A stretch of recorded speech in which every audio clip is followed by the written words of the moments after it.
Active since the 1980s, Barney is considered a pioneer of the grindcore. That's heavy metal meets hardcore punk. Barney has been an outspoken advocate of human rights and animal rights. But when up against it, quote, napalm death is not going to punch through the circle. But at least while we're in it, we can make a fucking noise about it and put stuff on the table and say, have a think about it. Let's look at this. And listeners, if you can't tell already, he's an early influence for Freddie. Yes. Hello, Barney. Hello, yeah. I can't live up to that introduction, unfortunately. It was very concise, you know. Yeah, this is quite exciting for me. I bought your first album, Utopia. Not your first album, but my first Napalm Death album, Utopia, banished in 1992. Yeah, you guys were definitely one of the bands introduced me to extreme music. Thank you so much. And thank you. It's very kind. Yeah. Thank you. No, it's not a thing, honestly. It's my honor to have you in the show. So now I'm gonna ask you a question that people always ask me. So, Barney, you've been an outspoken advocate for human rights. So how do you mix these ideas or feelings into your music? For Napalm Death to project, you know, not necessarily me, although obviously I do have a personal perspective, of course, I do as an individual, but you know, it's more about Napalm Death projecting this stuff. So yeah, I mean, it comes natural, you know. I like I say, I am that way as a person, and the band was that way anyway before I joined, you know. So to me, it's a natural a combination, personal and collective.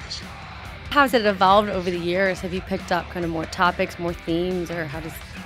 Well, it evolves in tandem with the world, you know, because I always think that Napalm Death should be responsive to what's going on at the time. Because the problem is, if you make very generic, general messages, I mean, great, I'll probably support it, but in order to get people to really connect with what you're doing, you need to, I think, talk about things that are part of the world that they live in, because then they feel a direct connection.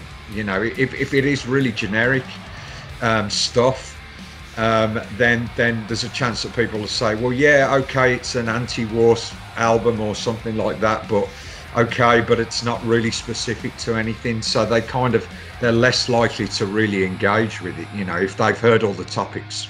Tell us about the album today.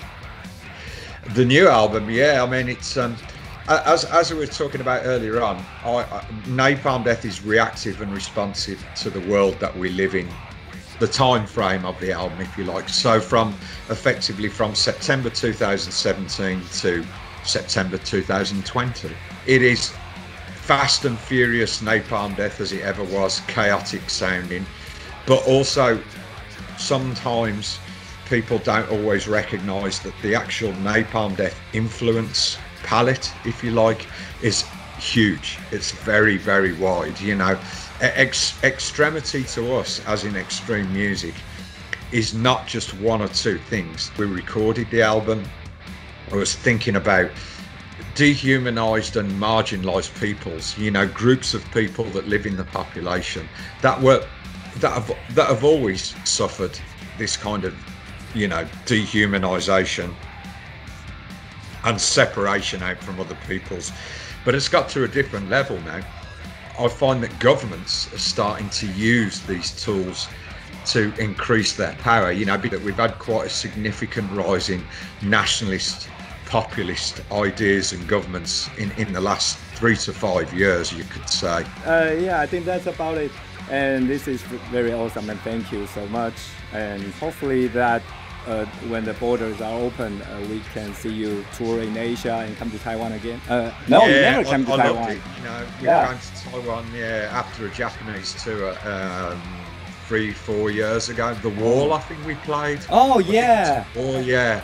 And I met some of the anti-nuclear people in Taiwan, which is very, very nice, you know, because there was a lot of anti-nuclear activism going on in that particular club, I think. So yeah. Anyway, yeah, really looking forward to seeing you in Taipei again. Yeah. Thank you. Yeah, thank you so much. No problem. I just want to say love and peace to everybody, no matter who you are, where you live. Thank you. See you. Thank you for that. All the best. Thanks very much. Well, bless Bye-bye. you. Bye. Bye. Bye. Bye. Bye. Bye. Bye.